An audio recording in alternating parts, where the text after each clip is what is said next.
26শে November 2025-এ রূপালী বাংলাদেশ পত্রিকাটির অর্থাৎ এই দৈনিকটির 1 বছর পূর্ণ হবে। এই উপলক্ষে আমি রূপালী বাংলাদেশের সম্পাদক, প্রকাশক এবং সকল স্তরের সংবাদ কর্মীদেরকে আন্তরিক অভিনন্দন ও শুভেচ্ছা জানাই। এখন নানা রকমের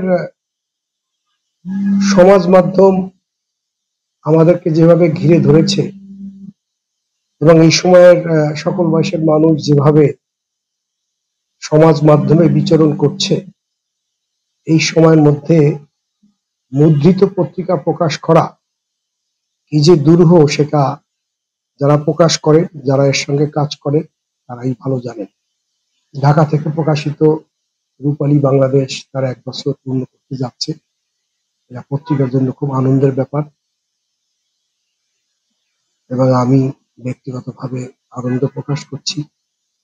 আমি একসময় কিছুকাল কাগজের সঙ্গে কাজ করেছি, সেজন্য পত্রিকা, সাংবাদিক তাদের সম্পর্কে ভালো কিছু দেখলে আমার নিজের আজও ভালো লাগে। রূপালী বাংলাদেশ আরো সামনের দিকে এগিয়ে যাবে এবং এই দেশের মূল স্রোতের একটি মুদ্রিত দৈনিক কাগজে রূপান্তরিত হবে। আমি এই প্রত্যাশা এই 1 বছর পূর্তিতে অবশ্যই করব। ধন্যবাদ। দৈনিক রূপালী বাংলাদেশ, মুক্ত চিন্তার দুরন্ত প্রকাশ।